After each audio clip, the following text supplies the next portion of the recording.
اعوذ باللہ من الشیطان الرجیم بسم اللہ الرحمن الرحیم ان اللہ وملائکتہ یصلون علی النبی یا ایہا الذین آمنوا صلوا علیہ وسلموا تسلیما اللہم صلی علی سیدنا و نبینا و شفیعنا و مولانا محمد وعلی آل محمد وبارک وسلم۔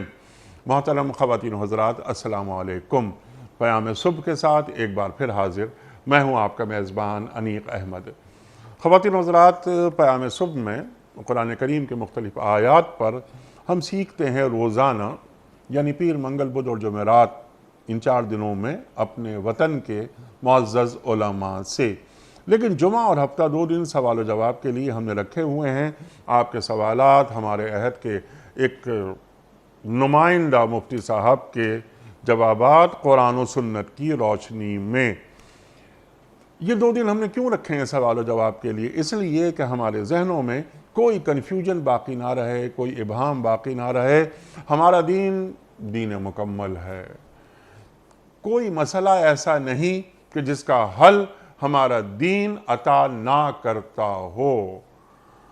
خواتین و حضرات، کسی بھی نبی نے، کسی بھی رسول، کسی بھی پیغمبر نے دین کی تکمیل کا اعلان نہیں کیا ماں سوائے محمد مصطفیٰ احمد مجتبیٰ صلی اللہ علیہ وآلہ وسلم کے۔ آپ نے فرمایا، قرآن کریم کی آیت موجود ہے کہ الیوم اکملت لکم دینکم واتممت علیکم نعمتی ورضیت لکم الاسلام دینا۔ خواتین و حضرات، بس کسی اہل نظر کی خدمت میں حاضری ضروری ہوتی ہے۔ سوالات رکھتے ہیں، ہم حاصل کرتے ہیں رہنمائی، اپنے مسائل کا حل قرآن و سنت کی روشنی میں وقت کے ایک جید مفتی صاحب سے۔ آج کے ہمارے معزز مہمان محترم مفتی منیب الرحمان صاحب۔ خواتین و حضرات، مفتی منیب الرحمان صاحب سے کون واقف نہیں؟ ہم سب جانتے ہیں مفتی صاحب کی کنٹریبیوشنز کو۔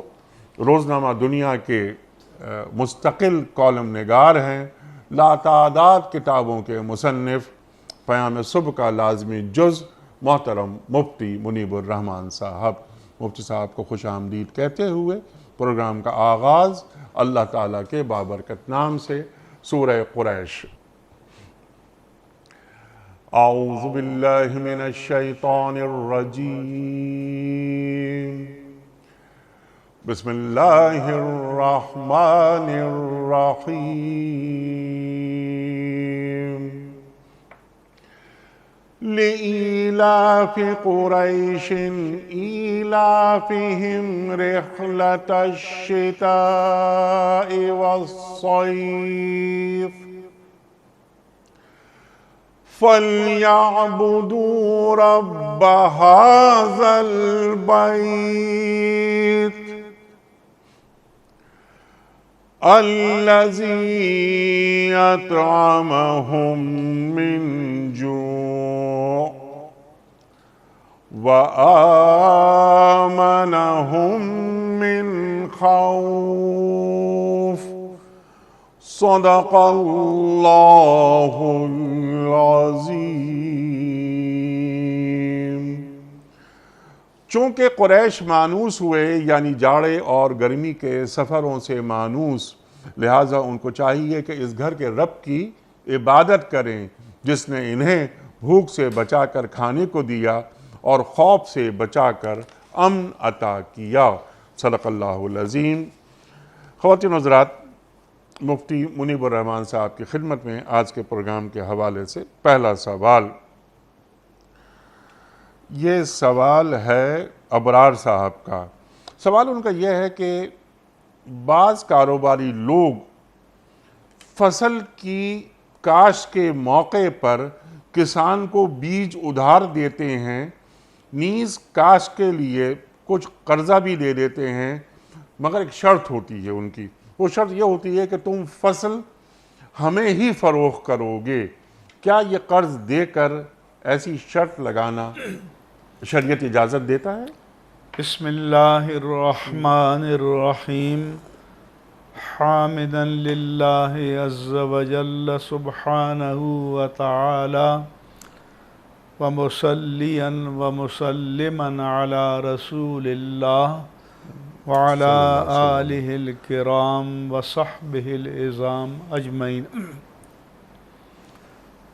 انیق احمد صاحب، تاجروں کا بیج دینا یہ قرض ہے یا کاشتکاری کے اخراجات برداشت کرنے کے لیے مزید قرض دینا، یہ فی نفس ہی ضرورت مند کو قرض دینا اچھی بات ہے، ٹھیک،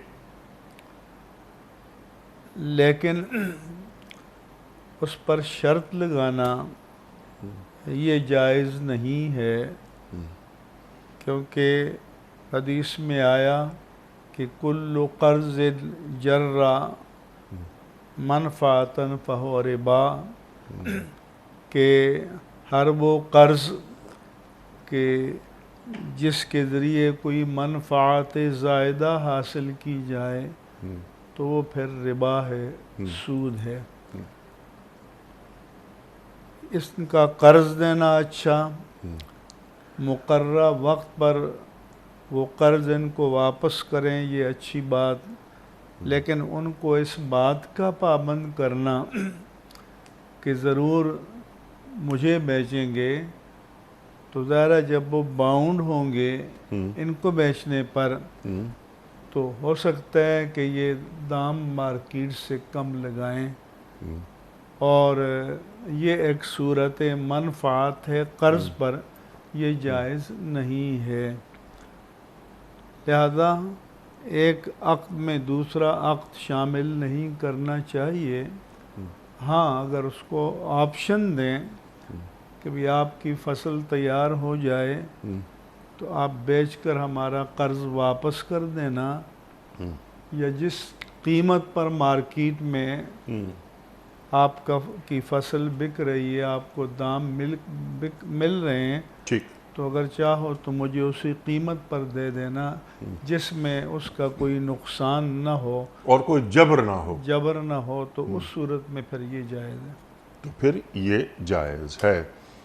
محمد اقبال صاحب کراچی سے، سوال ان کا یہ ہے کہ مفتی صاحب، ہمارے یہاں یہ روایت ہے کہ نکاح کے وقت ایک شربت کا پیالہ رکھ لیا جاتا ہے، جب نکاح ہو جاتا ہے تو وہ پیالہ آدھا دولہا اور آدھا دلہن کو پلایا جاتا ہے۔ ہمارے ہاں کے بزرگ اس کو سنت قرار دیتے ہیں۔ قرآن و سنت کی روشنی میں جواب عطا فرمائیے کہ شریعت میں اس کی کوئی اصل ہے یا نہیں؟ یہ تو ہم نے بعض علاقوں میں یہ رسم دیکھی ہے کہ نکاح کے بعد کوئی دودھ کا گلاس لائے اور اس کو دولہا کو چند گھونٹ پیے اور پھر لے جا کر دلہن کو دیے، اس نے بھی پی لیے، لیکن اس کو سنت قرار دینا یہ غلط ہے۔ سنت مبارکہ سے ایسی کوئی چیز ثابت نہیں ہے۔ حضرت علی المرتضیٰ رضی اللہ تعالیٰ عنہ وکرم اللہ تعالی وجہ الکریم کا جب نکاح خواتین جنت کی سردار سیدہ فاطمۃ الزہرا رضی اللہ تعالی عنہا سے ہوا، تو آپ نے فرمایا کہ تم دونوں میرا انتظار کرنا۔ آپ جب وہ اپنے گھر میں منتقل ہوئے تو پھر آپ تشریف لے گئے، وہ دونوں ایک چادر اوڑھے ہوئے تھے، تو آپ نے پانی منگوایا، وضو کیا، اور پھر وہ ان دونوں کو پر وہ پانی چھڑک دیا اور دعا مانگی کہ اللہم بارک فیہما وبارک علیہما وبارک فی نسلہما، کہ اے اللہ تو ان دونوں میں برکت عطا فرما، ان دونوں پر برکت کا نزول فرما اور ان کی نسل کو بھی برکتیں عطا فرما۔ سو یہ دعا کرنا تو ثابت ہے ان کے لیے، یا جب بیوی سے قربت اختیار کرے تو بسم اللہ پڑھ کے کہ اللہم جنبنا من الشیطان و جنب الشیطان عنا، کہ شیطان کے اثرات سے ہمیں محفوظ فرما اور شیطان کو ہم سے دور فرما، تو اس کی اولاد شیطان کے اثر سے محفوظ رہے گی۔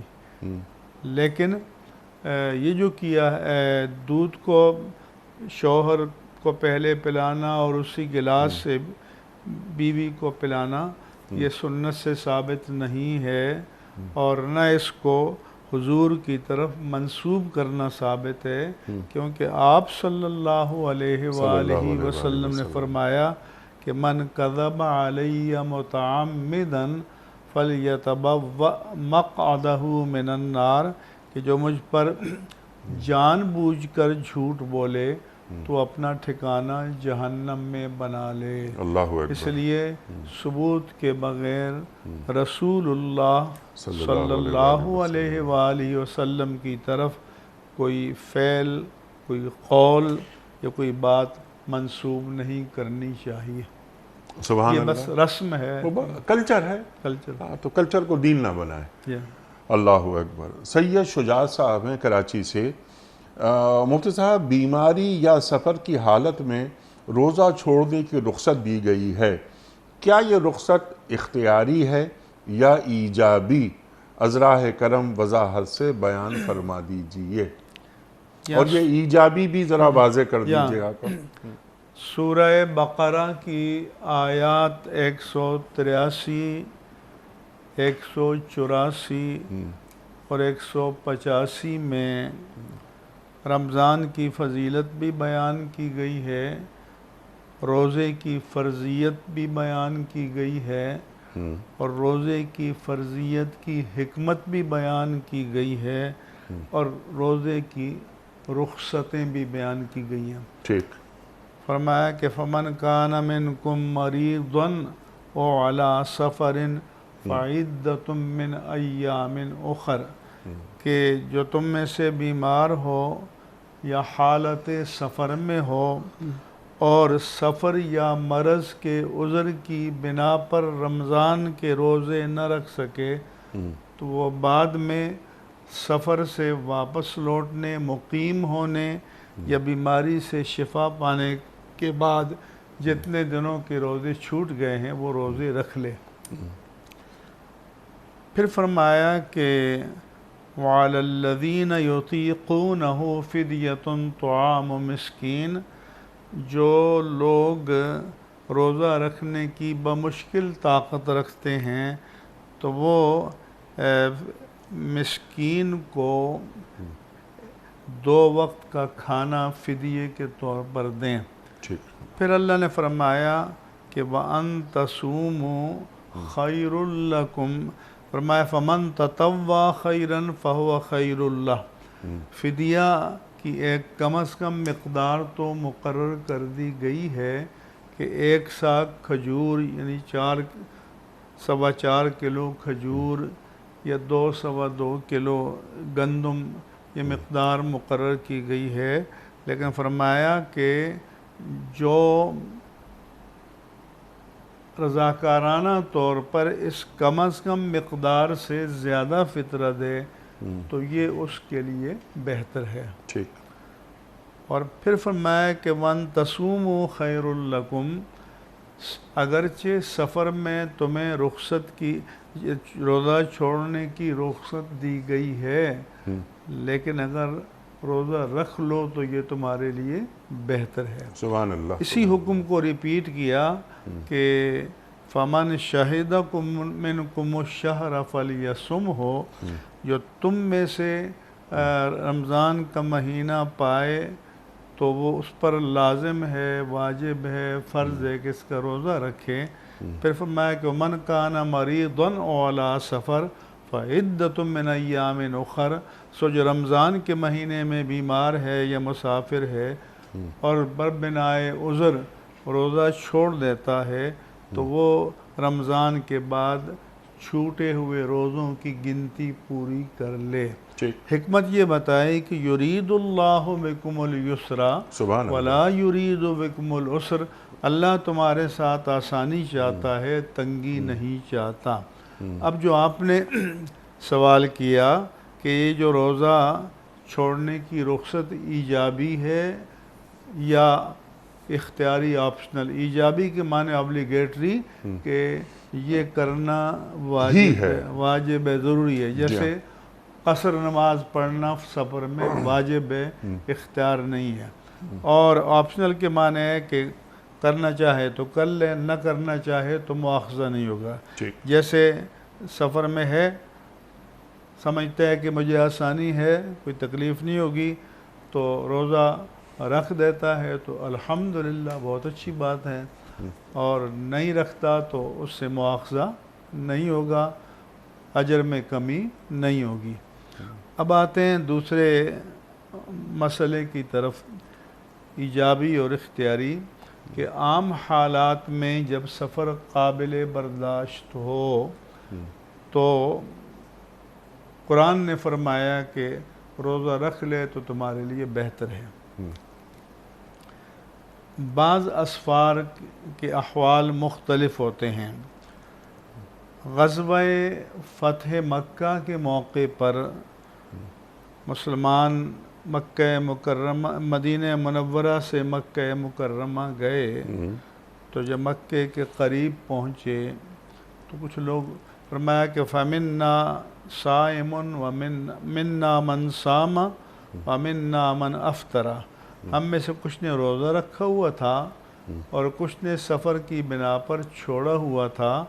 فَلَمْ يَعِبُ الصَّائِمُ الْمُفْطِرَ وَلَمْ يَعِبُ بِالْمُفْطِرُ الصَّائِمَ، کہ روزہ دار نے روزہ نہ رکھنے والے پر کوئی انگلی نہیں اٹھائی کہ تم نے یہ کیا کیا، اور روزہ توڑنے والے نے روزہ رکھنے والے پر کوئی انگشت نمائی نہیں کی کہ یہ تم نے کیوں کیا۔ تو آپشنل ہے یہ۔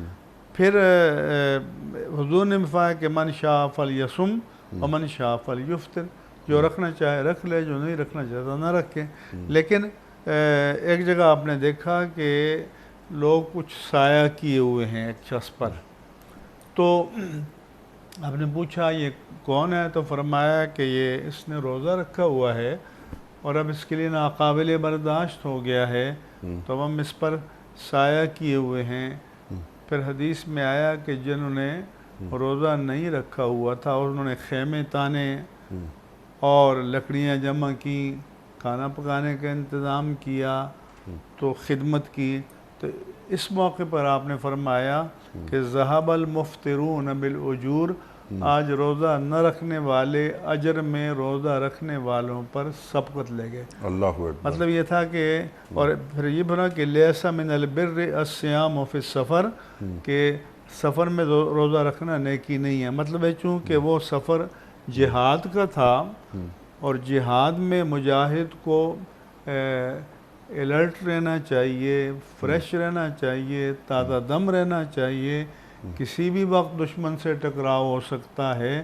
تو اس طرح اگر سفر جہاد ہو اور دشمن کے سامنے کا احتمال ہو تو پھر تو نہ رکھنا بہتر ہے۔ اسی طرح سے اگر آدمی ایسا موسم یا حالات ہیں کہ نڈھال ہو جاتا ہے اور اپنے کام کرنے کے قابل نہیں بلکہ دوسرے اس پر سایہ کیے ہوئے ہیں، تو فرمایا کہ یہ نیکی نہیں ہے۔ مطلب یہ ہے کہ یہ جو روزے کے رکھنے یا چھوڑنے کے درمیان آپشن ہے، تو یہ حالات پر، احوال پر موقوف ہے۔ حالات سازگار ہوں، موسم اچھا ہو، مشقت برداشت کر سکتا ہو تو روزہ رکھنا بہتر ہے۔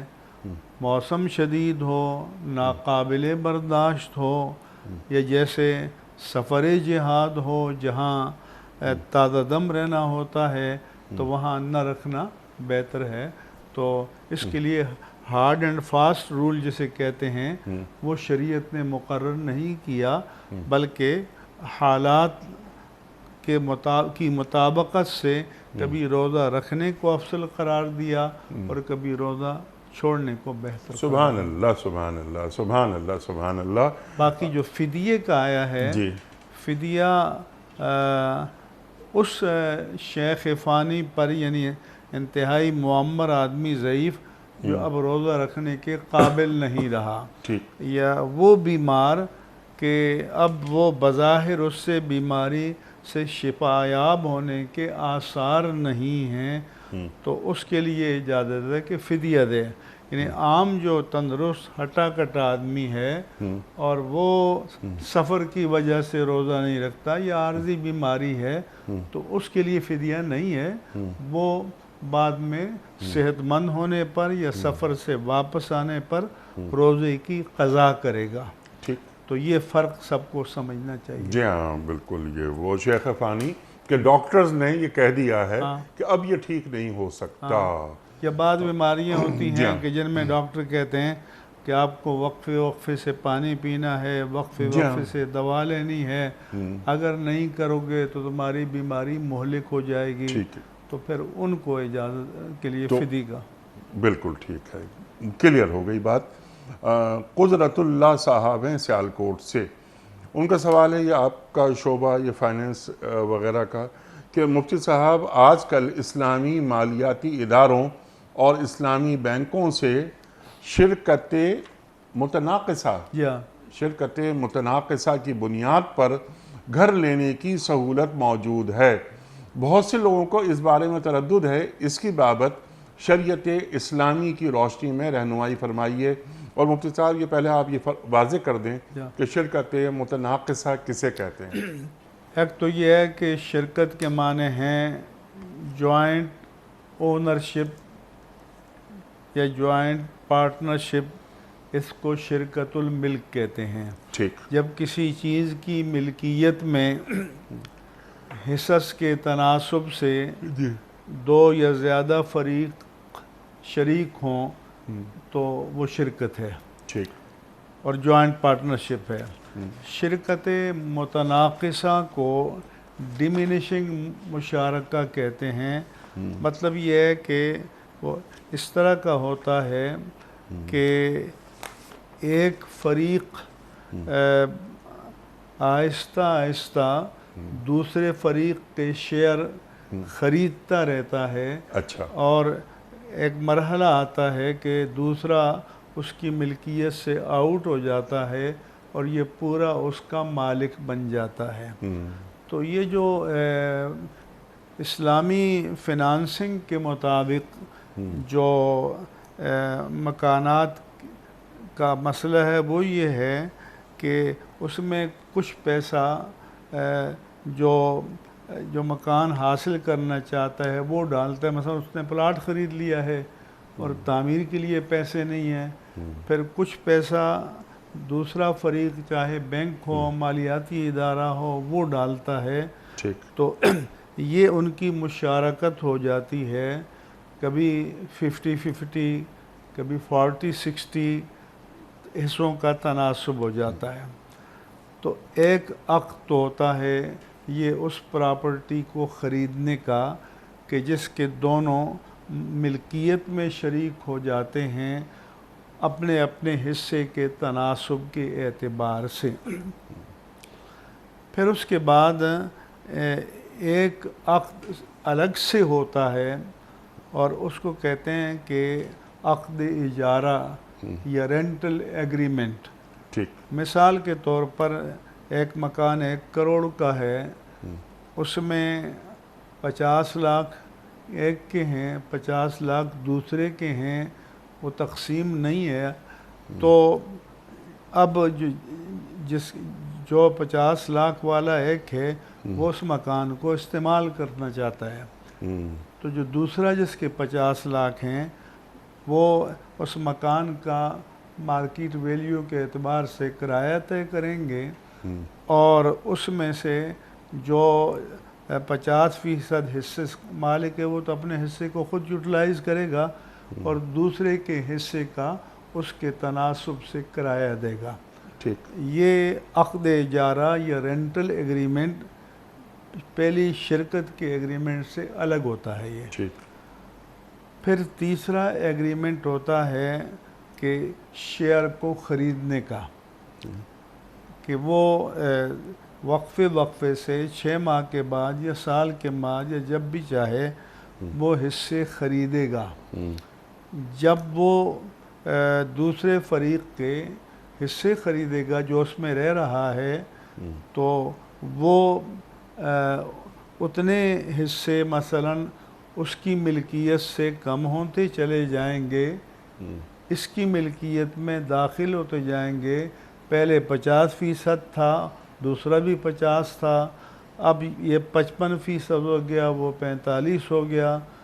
کچھ عرصے کے بعد یہ 60% کا مالک ہو گیا، وہ 40 کا ہو گیا۔ کچھ عرصے کے بعد حصص خرید کر یہ 70% کا مالک ہو گیا، اس کے پاس 30% رہ گیا۔ تو جوں دوسرے فریق کا حصہ کم ہوتا رہے گا، اسی تناسب سے اس کا کرایہ بھی کم ہوتا رہے گا۔ اچھا، اور وہ ایک طرف تو کرایہ ادا کرے گا اس کی ملکیت حصے کا، دوسری طرف کچھ اضافی رقم دے کر حصے کرے گا، اور اس حصے کی خریداری کے لیے بھی ایجاب و قبول کا عقد ضروری ہے کہ وہ پروپوزل ایکسیپٹنس ہوگی، اور اس میں یہ ہوگا کہ آپ کے 5% یا آپ کے 10% حصے میں نے خرید لیے۔ اور اس طرح سے یہ 3 الگ الگ عقد ہوتے ہیں۔ پہلے شرکت الملک کا، دوسرا عقد ہوتا ہے عقد اجارہ یا رینٹل ایگریمنٹ، تیسرا عقد ہوتا ہے کہ شرکت کے حصوں کو بتدریج خریدنے کا، اور جب بھی خریدیں گے تو اس کا پروپوزل اور ایکسیپٹنس باقاعدہ ہوگا۔ اور جب فریق ثانی ملکیت سے خارج ہو جائے گا تو فریق اول پورا مالک ہو جائے گا اپنے اس کا۔ اور اس میں کسی قسم کی کوئی قباحت، کوئی رکاوٹ نہیں ہے؟ اس میں کوئی قباحت نہیں ہے، رکاوٹ نہیں، کوئی رکاوٹ نہیں ہے۔ کلیئر ہو گئی بات۔ اسما صاحبہ کا سوال ہے کہ ایک خاتون نے خود خلا لے لی، اب وہ دوبارہ رجوع کرنا چاہتی ہیں، تو وہ کیا کریں؟ اگر خاتون نے خلا لیا ہے اور شوہر نے خلا دیا ہے اور بدلے میں خاتون نے مہر لیا ہوا واپس کر دیا ہے، یا اس کے ذمے ابھی واجب الادا تھا تو اس نے معاف کر دیا ہے، تو یہ خلا ایک طلاق بائن کے حکم میں ہوتا ہے۔ اچھا، لہذا عدت گزرنے کے بعد وہ نکاح سے خارج ہو جاتی ہے، جہاں چاہے نکاح کر سکتی ہے، اور چاہے تو پہلے شوہر کے ساتھ نیا مہر مقرر کر کے دوبارہ نکاح کر سکتی ہے، لیکن آئندہ شوہر کے پاس صرف 2 طلاق کا حق باقی رہے گا۔ ٹھیک، کلیئر۔ ہاں، اور یہ خلا جو ہوتا ہے باہمی رضامندی سے ہوتا ہے۔ جی ہاں، باہمی رضامندی سے ہوتا ہے۔ اعجاز حسین حیدری صاحب بھکر سے سوال ان کا یہ ہے کہ عورتوں کو ان کے حقوق کیا 4 دیواری میں مل جاتے ہیں یا مل رہے ہیں؟ جب حقوق انہیں نہیں ملتے تبھی تو یہ نوبت آتی ہے کہ عورتیں گھر سے باہر نکلتی ہیں۔ عورتوں کے حقوق کے سلسلے میں ہماری ذمہ داریاں کیا ہیں؟ عورتوں کو ان کے حقوق گھر کی 4 دیواری کے اندر لازماً ملنے چاہیے۔ اب رہا یہ کہ ظاہر ہے کہ یہاں عورتوں سے مراد جو رشتہ ازدواج میں منسلک ہو گئی ہیں، ان کے حقوق یہ ہیں کہ شوہر اپنی حیثیت کے مطابق ان کو رہائش دے، اپنی حیثیت کے مطابق ان کو خرچہ دے، اور عورت شوہر کے حقوق ادا کرے۔ اگر عورت اچھی ہے تو حدیث پاک میں آتا ہے کہ مستفاد المؤمنون بعد تقوی اللہ عز وجل خیرا لہ من امرۃ صالحہ، کہ اللہ کے تقوی کے بعد انسان کے لیے، مومن کے لیے سب سے مفید نعمت نیک بیوی ہے۔ فرمایا کہ اذا امرہا اطاعت ہو، جب جائز بات کا حکم دے تو عورت مانے، وَإِذَا نَظَرَ إِلَيْهَا سَرَّتْ ہو، جب وہ باہر سے آئے سامنا ہو تو اسماعیلی کے فیس کے ساتھ، تبسم آمیز چہرے کے ساتھ، حشاش بشاش انداز میں اس کا استقبال کرے۔ وَإِنْ أَقْسَمَ عَلَيْهَا لَأَبَرَّتْ ہو، اگر وہ اس کی پاک بازی پاک دامنی کی قسم کھائے تو اس قسم میں اس کو بری کرے، یعنی پاک باز رہے۔ وَإِنْ غَابَ عَنْهَا حَفِظَتْ ہو نَفْسَهَا وَمَالَهَا، جب وہ موجود نہ ہو تو اپنے نفس اور اس کے مال کی حفاظت کرے۔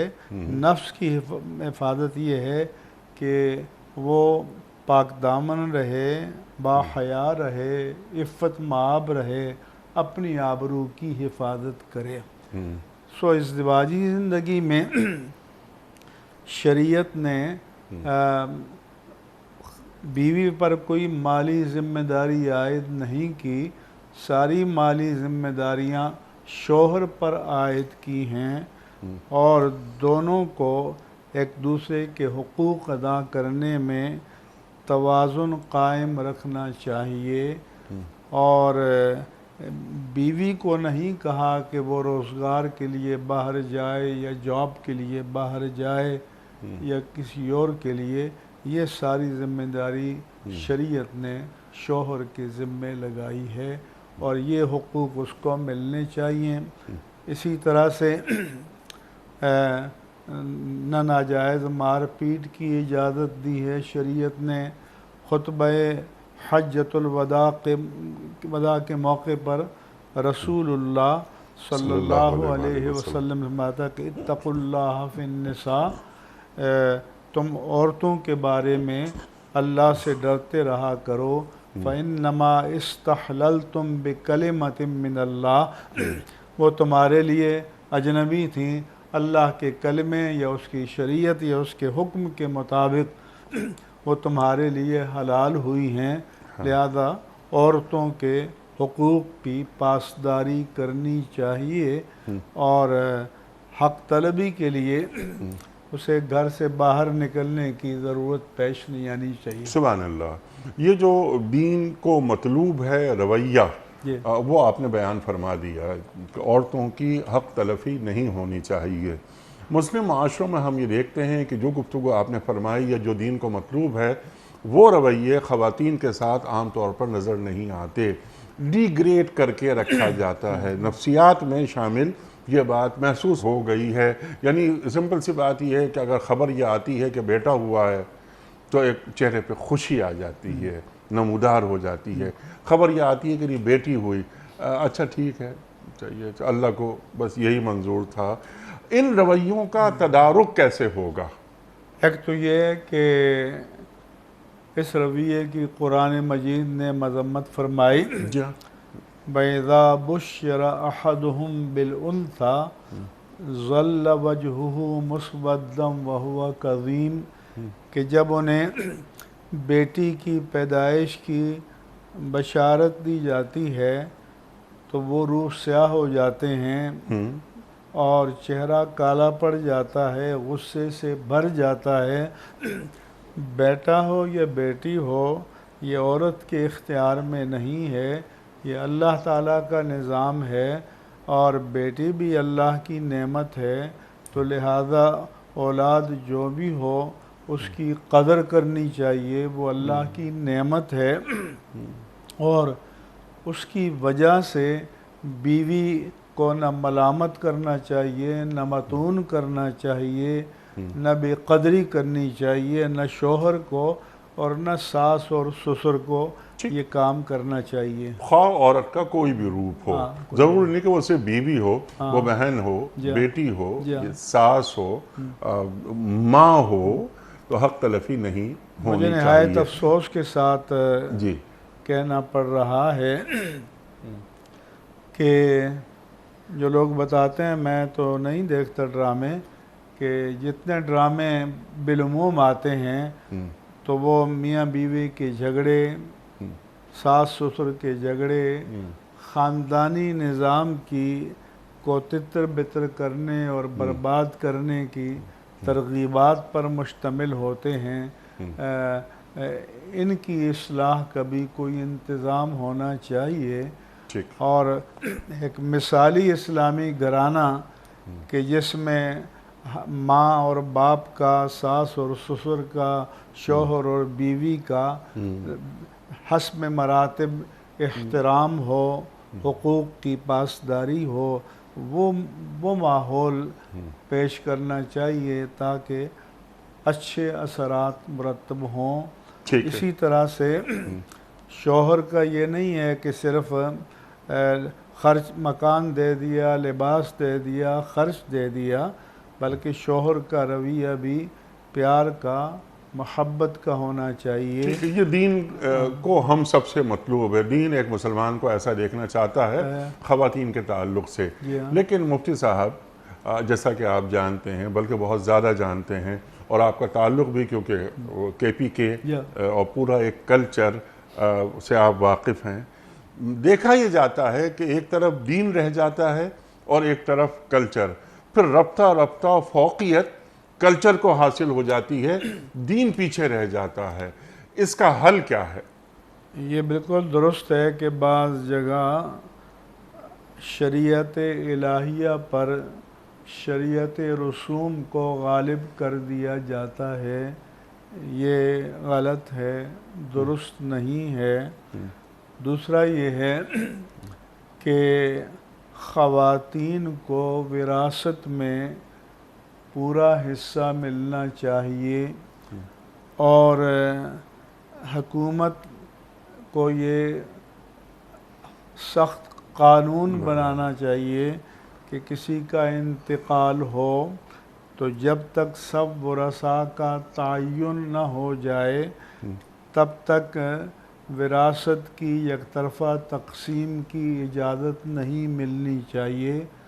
اور بعض جگہ جو ایک سوشل پریشر یا سماجی دباؤ ہوتا ہے کہ دیکھیں فلاں کی بہن نے بھی نہیں لیا، فلاں کی بہن نے بھی نہیں لیا حصہ، تو آپ بھی نہ لیں، اور بیٹیوں کو یا بہنوں کو دستبردار کرایا جاتا ہے۔ یہ نہیں ہے، وراثت اجباری ہے، آبلیگیٹری ہے کہ پہلے آپ ہر ایک کا حصہ اس کے نام کر دیں، اس کی ملک کر دیں، اس کے قبضے میں دے دیں، اور پھر وہ رضاکارانہ طور پر کسی کو دینا چاہے، گفٹ کرنا چاہے تو اس کی مرضی ہے۔ یہ تو ایک عنوان ہے وراثت کا، تو پوری ایک جو نفسیات ہے عورت کے تعلق سے ہمارے معاشرے میں، وہ ذرا ایسی ہے کہ ذرا سیکنڈ گریڈ ہے ایک عورت۔ دین جو بتا رہا ہے وہ آپ نے فرما دیا کہ دین یہ فرماتا ہے، ہماری تعلیم کرتا ہے۔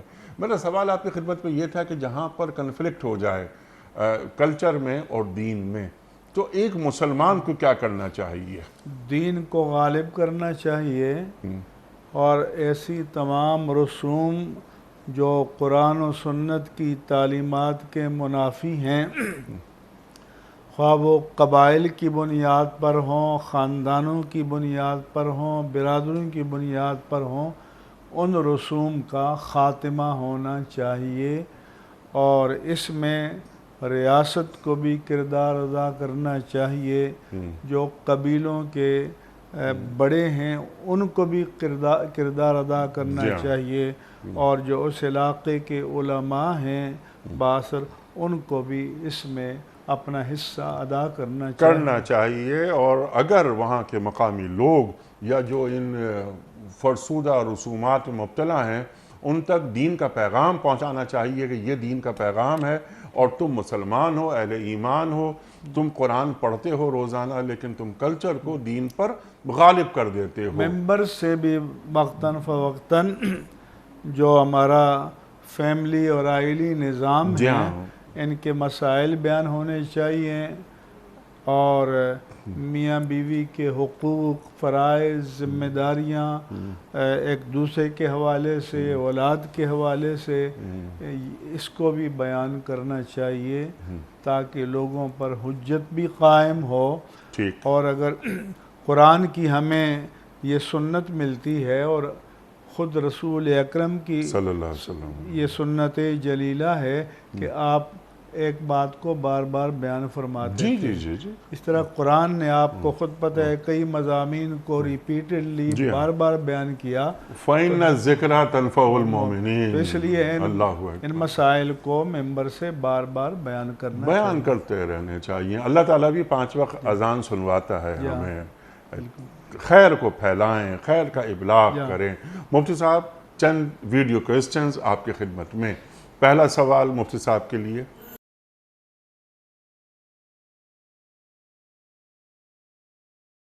السلام علیکم مفتی صاحب، میرا آپ سے سوال یہ ہے کہ شعبان کے روزوں کی کیا فضیلت ہے؟ شعبان کے روزوں کی کیا فضیلت ہے؟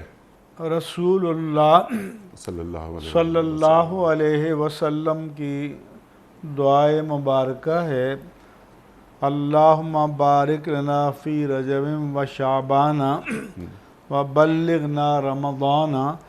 اے اللہ تو رجب اور شعبان میں ہمیں برکتیں عطا فرما اور اسی برکات کے ماحول میں ہمیں رمضان تک پہنچا۔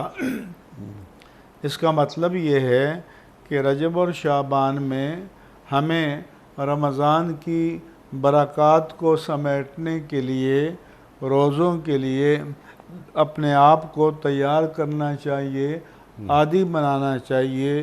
اس لیے ام المومنین عائشہ صدیقہ رضی اللہ تعالی عنہ فرماتی ہیں کہ اللہ کے پیارے رسول صلی اللہ علیہ وآلہ وسلم رمضان کے علاوہ سب سے زیادہ نفلی روزے شعبان میں رکھا کرتے تھے۔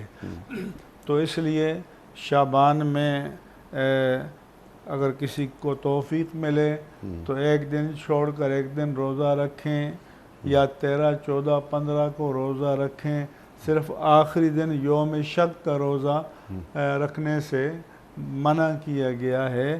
تو رمضان میں، شعبان میں عبادات کی طرف خود کو زیادہ راغب کرنا چاہیے، اور جس میں نفلی روزے بھی شامل ہیں۔ سبحان اللہ، سبحان اللہ۔ اگلا سوال مفتی صاحب کی خدمت میں۔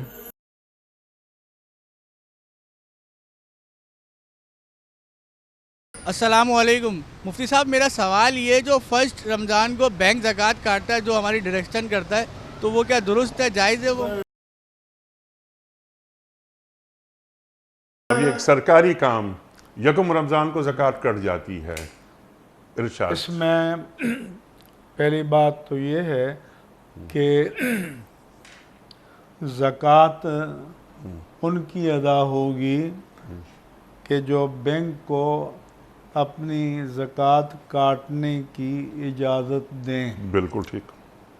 پہلے تو جبراً کاٹی جاتی تھی، لیکن اب سپریم کورٹ کا ایک فیصلہ آ گیا ہے، اور اس میں ہے کہ اگر کوئی بینک کو لکھ کر دے دے کہ میں اپنی زکوٰۃ خود ادا کروں گا، تو بینک زکوٰۃ نہیں کاٹ سکتا۔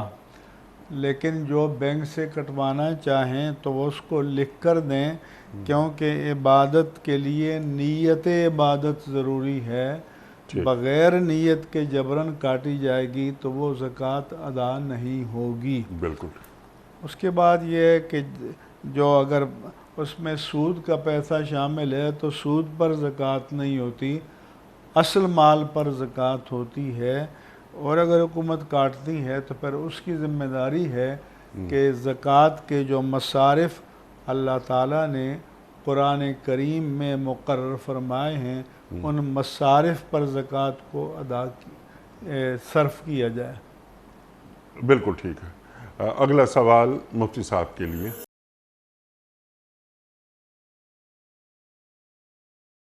السلام علیکم مفتی صاحب، میرا سوال یہ ہے کہ آج کل جو رمضانوں میں زکوٰۃ دی جاتی ہے بڑے دکھاوے کے ساتھ، یہ طریقہ صحیح ہے یا غلط ہے؟ تو صحیح طریقہ کیا ہے؟ صدقات دینے میں اخفاء یعنی چھپا کر دینا بہتر ہے، تشہیر کرنا پسندیدہ نہیں ہے۔ ایک حدیث پاک میں رسول اللہ صلی اللہ علیہ وآلہ وسلم نے فرمایا کہ سبعۃ یظلہم اللہ یوم القیامہ یوم لا ظل الا ظلہ، کہ قیامت کے دن جب کہ اللہ تعالیٰ کے سائبان رحمت کے سوا کوئی جائے پناہ نہیں ہوگی، اللہ تعالیٰ 7 قسم کے لوگوں پر یا 7 طبقات انسانی پر اپنی رحمت کا خصوصی سائبان قائم فرمائے گا۔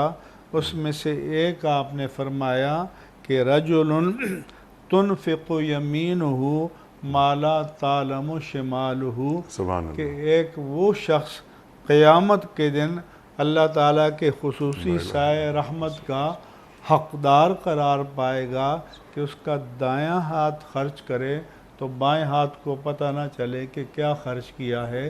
یعنی یہ ایک طرح سے انتہائی مبالغہ ہے کہ خرچ کرتے وقت، اللہ کی راہ میں خرچ کرتے وقت نمود و نمائش سے احتراز کرنا چاہیے۔ سبحان اللہ۔ اس کے بعد قرآن مجید میں اللہ نے فرمایا کہ وَإِن تُبْدُوهَا وَتُؤْتُوهَا الْفُقَرَاءَ فَهُوَ خَيْرٌ لَكُمْ، اگر تم ظاہر کرو اور فقراء کو دو تو تمہارے لیے بہتر ہے، ادا ہو جائے گی، لیکن وَإِن تُخْفُوهَا فَهُوَ خَيْرٌ لَكُمْ، سبحان اللہ، اگر نمود و نمائش کے بغیر چھپ کر مستحقین تک پہنچاؤ گے تو یہ تمہارے لیے بہتر ہے۔ اور یہ بھی فرمایا کہ تؤخذ من اغنیائہم وترد الی فقرائہم، کہ مالداروں سے زکوٰۃ لی جائے اور ناداروں کو، فقراء کو زکوٰۃ پہنچائی جائے۔